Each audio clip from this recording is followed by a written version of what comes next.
Awalnya mereka mengira Sung Suho cuma seorang hunter berbakat. Tapi setelah dia menghancurkan dungeon rank tinggi sendirian, kini para guild besar mulai panik. Karena keberadaan Suho di asosiasi justru membawa badai darah bagi asosiasi hunter itu sendiri. 果たしてどこまでいけるか。悪魔の城攻略。 Setelah pemberitaan tentang Suho yang mengalami reawakening di tengah kekacauan menjadi topik hangat di kalangan para hunter dan warga. Di tempat berbeda terlihat Suho yang merasa terganggu saat menyaksikan siaran berita tentang dirinya, hingga ia pun langsung mempertanyakan kenapa media menyiarkan berita palsu seperti itu. Wo Jinchul yang duduk di hadapannya kemudian menjelaskan dengan tenang bahwa asosiasi sengaja menyebarkan informasi tersebut demi melindungi identitas Suho. Bahkan meski kasus reawakening sangat jarang terjadi, dengan ini masyarakat tetap akan mempercayai Suho karena itu masih dianggap masuk akal. Namun berhubung Suho tetap bersikeras bahwa dirinya tidak ingin bersembunyi lagi, Choi Jong-in yang kesal mendengarnya tampak menghela nafas panjang sebelum ia menjelaskan kepada Suho. Jika kau berencana untuk mengumumkan kepada dunia bahwa kau adalah seorang hunter yang bisa berkembang tanpa batas, maka semua orang tidak akan melihatmu sebagai penyelamat. Sebaliknya mereka justru akan takut dan membencimu, karena kau adalah seorang irregular yang menentang hukum. Terlebih lagi mengingat kau juga berencana mengumpulkan semua kekuatan di dunia ini untuk melawan Itarim. Tentu tidak akan cukup hanya dengan tekad saja. Tapi kau juga harus memikirkan cara bagaimana menggerakkan hati orang-orang agar mempercayaimu. Suho yang mendengarnya sontak hanya bisa terdiam dan membenarkan ucapan Choi Jong-in sepenuhnya. Ia sadar, untuk mencapai tujuannya akan membutuhkan lebih dari sekedar naik level. Karena itulah ia tidak bisa melakukannya sendirian dan harus mengumpulkan semua kekuatan di dunia ini. Dengan sedikit keraguan di hatinya, Suho kemudian memberanikan diri untuk bertanya kepada Choi Jong-in. Apakah nasihatmu itu mengartikan kalau kau bersedia membantuku? Namun pertanyaan itu justru lebih dulu dijawab oleh Bae Kyun-ho yang mengatakan tentu saja.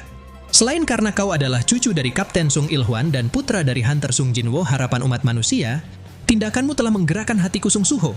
Jadi Guild White Tiger pasti akan membantumu. Segera setelahnya Choi Jong-in juga mengatakan, mengingat Itarim adalah lawan yang sulit untuk dihadapi bahkan bagi orang sekuat Hunter Sung Jin-wo. Tentu aku tidak bisa diam saja melihat dunia ini hancur. Jadi Guild Hunters juga akan bekerja sama denganmu. Mendengar hal itu, pandangan Ketua Wo Jinchul langsung beralih ke arah Lim Tae-ju yang sejak tadi hanya diam. Karena pikirannya masih dipenuhi banyak pertanyaan yang belum terjawab. Pertama, ia ingin memastikan apakah Suho benar-benar membunuh Lee Min-sung. Lalu makhluk apa yang dia lihat pada diri Lee Min-sung saat itu, dan kenapa Suho mendekati Lee Min-sung? Namun meski Suho sudah mengatakan yang sejujurnya, bahwa ia memang membunuh Lee Min-sung yang telah kecanduan Stardust dan dirasuki oleh utusan Itarim. Kemudian alasannya mendekati Lee Min-sung karena ia sudah memastikan bahwa Lee Min-sung bekerja sama dengan Itarim. Jadi ia ingin mengumpulkan informasi darinya. Ternyata jawaban Suho tersebut masih belum cukup memuaskan Lim Tae-ju, padahal ia sendiri sebenarnya sudah tahu kalau Suho memang tidak bersalah. Hingga sampailah ketika Suho menanyakan, apa mungkin kau penasaran dengan kondisi Lee Min-sung di saat-saat terakhirnya? Sontak mata Lim Tae-ju langsung terbelalak dengan ekspresi yang seolah menjelaskan bahwa memang itulah yang ingin diketahuinya. Suho mengungkapkan, di saat terakhirnya Lee Min-sung tampak tersenyum. Bahkan meski ia sendiri tidak tahu apakah Lee Min-sung tersenyum karena merasa bangga atau karena merasa hampa setelah melepaskan semuanya. Tapi satu hal yang pasti, sampai akhir hayatnya Lee Min-sung tidak kehilangan jati dirinya sendiri. Setelah mendengar semua kebenaran itu, kini pikiran Lim Tae-ju jadi sedikit lebih tenang. Lalu sembari menutupi wajahnya dengan tangan karena merasa bersalah atas apa yang terjadi pada Lee Min-sung. Akhirnya Lim Tae-ju memutuskan bahwa Guild Reaper juga akan bekerja sama. Dengan bergabungnya ketiga guild besar di sisi Suho, Wo Jinchul mengungkapkan kekagumannya atas kesungguhan Suho yang telah menggerakkan hati semua orang. Bahkan meski Suho bukanlah Hunter Sung Jin-wo, baginya Suho tetap memiliki tekad yang sama kuatnya dengan Hunter Sung Jin-wo pada masa-masa itu. Tak lama kemudian ketika suasananya mulai tenang, Suho kembali bersuara untuk menjelaskan rencana selanjutnya. Namun begitu ia memulainya dengan menyampaikan rencana pertama, sontak hal itu telah membuat Wo Jinchul dan para petinggi lain jadi gemetar dengan wajah yang memucat. Karena keputusan yang Suho buat kali ini benar-benar akan membawa badai darah bagi asosiasi Hunter itu sendiri. Singkat cerita, setelah hari berganti dan Suho kembali memasuki Shadow Dungeon untuk menjalani latihan brutal bersama Amut. Di sini terlihat Suho yang jatuh terkapar setelah menyelesaikan latihannya. Namun meski begitu, Amut justru memuji pencapaian Suho yang kini sudah bisa melewati semua latihan keras darinya sendirian tanpa perlu melakukan bond skill. Dengan nafas yang masih terasa berat dan bahunya yang kaku, Suho kemudian membuka inventory sembari berkata, "Jujur saja, aku sekarang malah merasa aneh kalau tidak berlatih seperti ini. Jadi terima kasih atas kerja keras Amut." Lalu tidak berselang lama ketika Esil mengungkapkan kekagumannya pada Suho, di mana bukan hanya tubuh dan energi sihirnya saja yang sudah jauh berkembang, tapi auranya kini juga terasa berbeda. Saat itu Suho memutuskan untuk langsung pergi lagi, hingga membuat Esil dan yang lainnya gelisah kenapa Suho ingin pergi secepat ini. Suho menjelaskan, mulai sekarang situasinya akan jadi semakin sibuk karena ia harus segera menyelesaikan dungeon tipe field. Lebih tepatnya setelah ia berbicara dengan para petinggi asosiasi kemarin, ia telah mengajukan permintaan untuk menyelesaikan seluruh dungeon tipe field di Korea Selatan seorang diri demi mencegah pembangunan pabrik Stardust baru. Meskipun awalnya semua guild besar menentang keras rencana tersebut karena beresiko merusak keseimbangan ekonomi guild, pada akhirnya ia berhasil membuat mereka setuju setelah menyodorkan beberapa syarat. Dan untuk memenuhi semua syarat itu, ia harus bergerak cepat.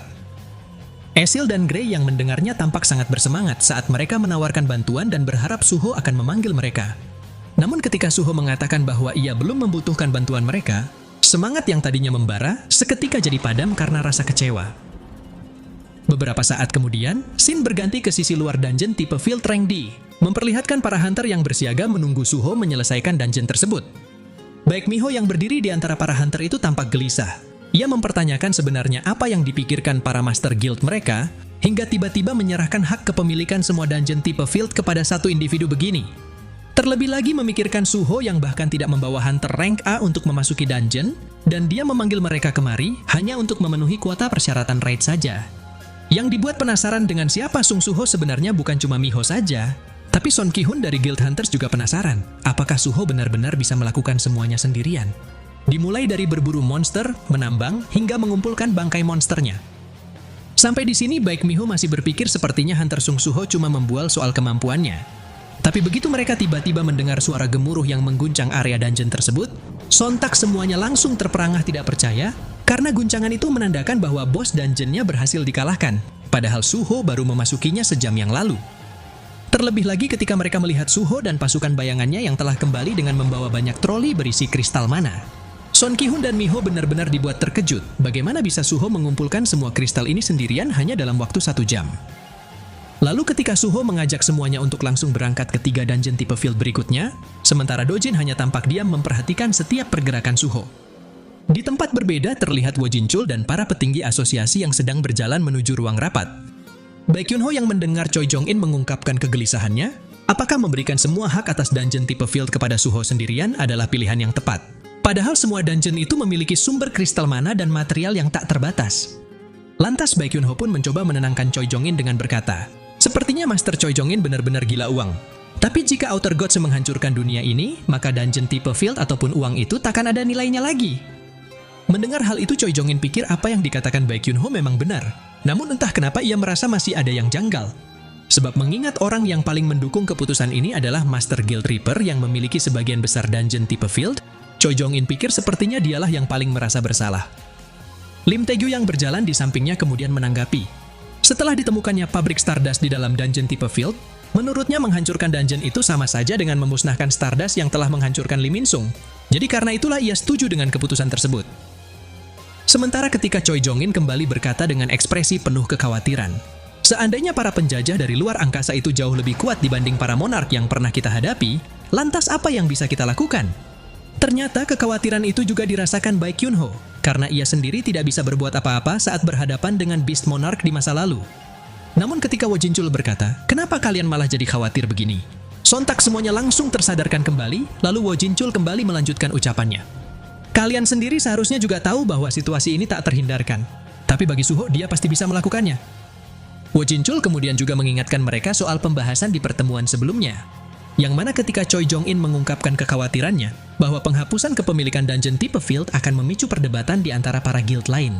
Saat itu Choi Jong-in mencoba memberitahu Suho, dia pasti akan mengalami kesulitan untuk meyakinkan mereka. Terutama bagi hunter yang tidak memiliki ingatan dunia masa lalu seperti hunter Baek Miho dan Dojin, yang tentunya tidak akan percaya begitu saja tentang invasi dari dunia luar. Namun di tengah kebingungan itu, Wo Jinchul mengatakan masih ada satu cara yang bisa mereka lakukan, yaitu Suho harus mencapai level hunter nasional seperti Thomas Andre dari Amerika, Liu Shigang dari Cina, dan Siddharth Bachchan dari India. Jadi jika Suho memiliki kekuatan yang setara dengan sebuah negara, atau bahkan melampaui semua hunter tersebut, Wo Jinchul yakin, dengan cara itu Suho bisa membuat semua orang mempercayainya. Setelah mendengar penjelasan Wo Jinchul, Suho sempat tertegun sejenak memikirkan apakah ia mampu mencapai level itu. Tapi dengan tekadnya yang tidak tergoyahkan, akhirnya Suho pun telah memutuskan bahwa dalam 1 bulan ke depan, ia akan membuktikan dirinya sebagai hunter yang cukup kuat untuk meyakinkan semua hunter di dunia. Scene kemudian kembali berganti ke situasi saat ini, di mana Wo Jinchul yang meminta Choi Jong-in dan yang lainnya untuk fokus pada pertarungan mereka sendiri yang ada di depan mata. Sementara ketika mereka telah tiba di ruang rapat yang dihadiri oleh para petinggi dari seluruh Guild Korea Selatan untuk membahas hal penting yang akan menentukan arah mereka ke depan demi mendukung pertumbuhan Suho. Di tempat berbeda terlihat Suho yang terus melanjutkan pertempurannya melawan para monster dengan melancarkan pukulan dan tendangan yang mampu menghabisi mereka dalam satu serangan. Kemudian setelah Suho menghujani tubuh bos dungeon itu dengan puluhan tombak hitam yang melesat dari segala arah, sekali lagi Suho berhasil menyelesaikan dungeonnya hanya dalam waktu singkat. Hingga kemunculannya di antara para hunter semakin mengejutkan Miho dan Son Ki-hun yang melihatnya. Mereka tak percaya hanya dalam 2 hari, Suho sudah berhasil menyelesaikan 2 dungeon tipe field rank D, 4 rank C, dan 2 rank B. Dan yang lebih mengejutkannya lagi, Suho bukan cuma mampu melakukan semuanya sendirian, tapi jumlah energi sihirnya juga terus bertambah setiap kali dia menaklukkan dungeon tersebut. Sementara ketika Suho menyadari bahwa stat yang diukur oleh mana grade-nya adalah MP, dan dengan menambah mana grade membuatnya bisa menggunakan Shadow Authority dengan lebih mudah. Di sini terlihat Beru yang muncul dari pundak Suho untuk menawarkan bantuan. Lebih tepatnya, ia ingin mengukur perbandingan jumlah energi sihir Suho sekarang dengan Hunter S rank Park Dojin. Lalu begitu Suho menjawab itu tidak perlu, karena ia sendiri sudah tahu sejauh mana perbedaan kekuatan di antara mereka. Ternyata Dojin pun juga sedang mengukur kekuatan Suho secara diam-diam, hingga ia bisa merasakan pertumbuhan Suho sekarang perlahan mulai melampaui dirinya. Beberapa saat kemudian setelah Suho menyelesaikan semua raid-nya hari ini, Suho langsung pulang ke rumahnya untuk beristirahat. Namun begitu Suho melangkahkan kaki memasuki rumahnya, tanpa diduga oleh Suho, ternyata di hadapannya telah duduk seorang penyusup yang sudah menunggu kedatangannya, lalu penyusup itu berkata, "Sungguh disayangkan, seandainya keluargamu yang datang lebih dulu, aku pasti juga akan membuat kondisi mereka sama mengenaskannya sepertiku." Setelah mengatakannya, penyusup itu langsung menjatuhkan foto keluarga Suho ke lantai hingga pecah. Lalu sembari menginjak foto tersebut dengan memancarkan aura intimidasi penuh tekanan, si penyusup yang ternyata adalah Hwang Dong-su sang villain S-rank ini, kemudian memperlihatkan senyum seringai saat ia kembali berkata, "Akhirnya kau datang juga, Sung Suho." Suho yang melihatnya sontak jadi sangat kesal dan ingin menghabisi pria itu sekarang juga. Namun begitu Suho teringat dengan ketua Wo Jinchul yang pernah memberitahunya untuk berhati-hati terhadap Hwang Dong-su, karena dia adalah salah satu Awakener S-rank terkuat di Korea, dan dia pasti akan mengincar Suho setelah kematian saudaranya. Di sini Suho menyadari bahwa ia tidak boleh bertindak gegabah. Lalu sembari meredam amarahnya, Suho pun berkata, "Jadi kau datang untuk membalaskan dendam saudaramu?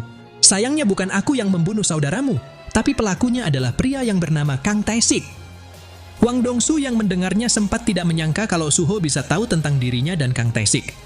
Namun segera setelah ia mengatakan itu tidak penting, lagi pula kedatangannya kemari bukan untuk membalas dendam, melainkan karena ia kesal mengetahui orang seperti Suho berani menghalangi rencananya.